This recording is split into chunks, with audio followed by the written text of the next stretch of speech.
কোঠা বিরোধী আন্দোলনকে এক দফা আন্দোলনে রূপ দিয়েছে বিএনপি। এই এক দফা আন্দোলনের রূপ দিয়েছে দেশনায়ক জনাব তারেক রহমান। পুরো ঢাকা বিশ্ববিদ্যালয়ে একজন শহীদ হয়নি, অথচ 3 জন উপদেষ্টা হয়ে গেছে। আর 2 জন উপদেষ্টা তো দেশ চড়িয়ে বেড়াচ্ছে আপনার বন্যার্তদের জন্য। বাংলাদেশের মানুষ আবেগপ্রবণ হয়ে কোটি কোটি টাকা দিয়েছে, সেই টাকার সঠিক হিসাব নেই, তা আবার ব্যাংকে রেখেছে। যতটুকু আছে তা আবার ব্যাংকে রেখেছে। ব্যাংকে রাখার জন্য তো মাটির ব্যাংক ভেঙে কানের দুল খুলে বাচ্চাদের গচ্ছিত টাকা এখানে দেওয়া হয়নি। মানুষ চেয়েছিল এই সমন্বয়কদের মাধ্যমে বন্যার্তদের সাহায্য করতে, কিন্তু তারা সেই বিশ্বাসের অমর্যাদা করেছে। আমরা বাংলাদেশ জাতীয়তাবাদী ছাত্রদল স্বৈরাচার শেখ হাসিনার বিরুদ্ধে লড়াই করেছি এবং আমরা গুম খুন হাজারো নির্যাতন উপেক্ষা করে রাজপথে ছিলাম, যে কারণে এই গণ অভ্যুত্থান আপনারা দেখতে পেয়েছেন। এই যে ছাত্রলীগের সভাপতি সাদ্দাম এবং ইনানরা আজ কোথায় তারা? ওরা তো সরকারি দলে হালুয়া রুটি ভাগবটোয়ারা করতেই রাজনীতিতে এসেছিল। হলের সিট বরাদ্দ, টেন্ডারবাজি, দুর্নীতি, লুটপাটের রাজনীতি তারা করে গিয়েছে। আর বাংলাদেশ জাতীয়তাবাদী ছাত্রদল এই গুম খুন নির্যাতন উপেক্ষা করে রাজপথে আমরা এবং ক্যাম্পাসগুলোয় সাধারণ শিক্ষার্থীদের পক্ষে আমরা ছিলাম এবং আমরা সবসময় ন্যায়ের পক্ষে ছিলাম, গণতন্ত্রের পক্ষে ছিলাম। আজ আপনারা দেখেন এই যে সমন্বয়করা 19শে জুলাইয়ের পর থেকে 19শে জুলাই শুক্রবার এই পল্টন এলাকায়, এই পল্টনের আশেপাশে অন্তত 10 বর্গ কিলোমিটার জায়গা জুড়ে বিএনপির সাথে পুলিশ, ছাত্রলীগ, যুবলীগের রণক্ষেত্র হয়েছে এবং 19শে জুলাইয়ের পর থেকে বাংলাদেশ জাতীয়তাবাদী দল বিএনপির সকল অঙ্গ সংগঠনের নেতাকর্মীদের স্বতঃস্ফূর্ত অংশগ্রহণ ছিল এই কোঠা বিরোধী আন্দোলনে।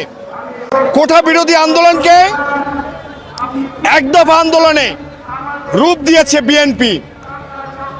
এই এক দফা আন্দোলনের রূপ দিয়েছে দেশনায়ক জনাব তারেক রহমান।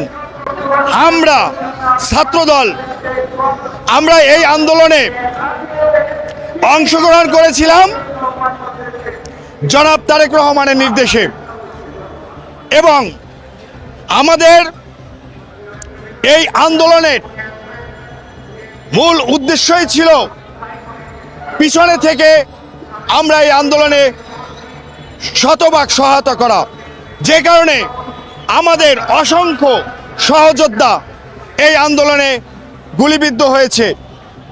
আমি নিজেও এই কালভার্ট রোড গল্লি, এই যে পল্টন টাওয়ারের যে গল্লিটা, এখানে 2 বার আমাকে উদ্দেশ্য করে ফ্ল্যাট থেকে স্নাইপার দিয়ে গুলি করেছে এই পুলিশ, যুবলীগ অথবা রয়ের সদস্যরা।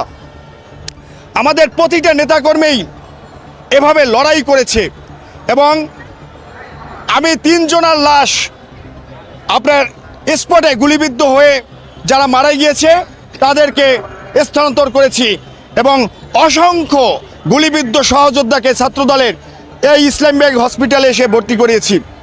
কিন্তু আজকের আমাদের এই আন্দোলনের ফসল পরিকল্পিতভাবে দেশে ভারতের এজেন্ডা বাস্তবায়ন করার উদ্দেশ্যে বিভেদ সৃষ্টি করার জন্য এই আন্দোলনের ফসল চুরি করার প্রক্রিয়া চলছে।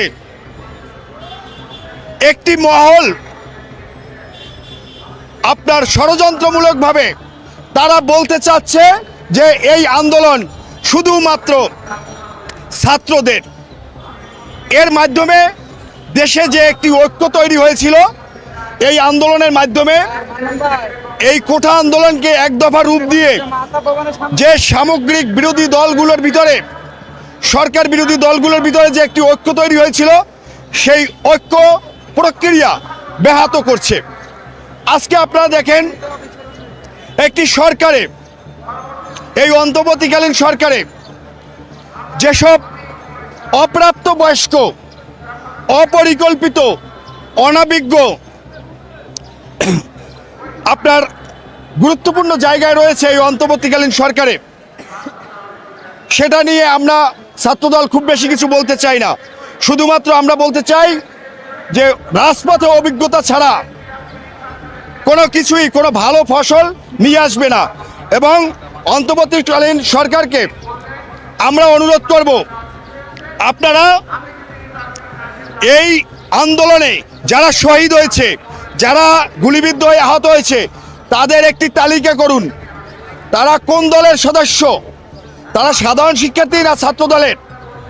পুরো ঢাকা বিশ্ববিদ্যালয়ে একজন শহীদ হয়নি, অথচ 3 জন উপদেষ্টা হয়ে গেছে। আর 2 জন উপদেষ্টা তো দেশ চড়িয়ে বেড়াচ্ছে আপনার বন্যার্তদের জন্য। বাংলাদেশের মানুষ আবেগপ্রবণ হয়ে কোটি কোটি টাকা দিয়েছে, সেই টাকার সঠিক হিসাব নেই, তা আবার ব্যাংকে রেখেছে। যতটুকু আছে তা আবার ব্যাংকে রেখেছে। ব্যাংকে রাখার জন্য তো মাটির ব্যাংক ভেঙে কানের দুল খুলে বাচ্চাদের গচ্ছিত টাকা এখানে দেওয়া হয়নি। মানুষ চেয়েছিল এই সমন্বয়কদের মাধ্যমে বন্যার্তদের সাহায্য করতে, কিন্তু তারা সেই বিশ্বাসের অমর্যাদা করেছে, তারা সেই বিশ্বাস ভঙ্গ করেছে। সুতরাং এই 42 দিনেই বোঝা গেছে যে অভিজ্ঞতা কি জিনিস।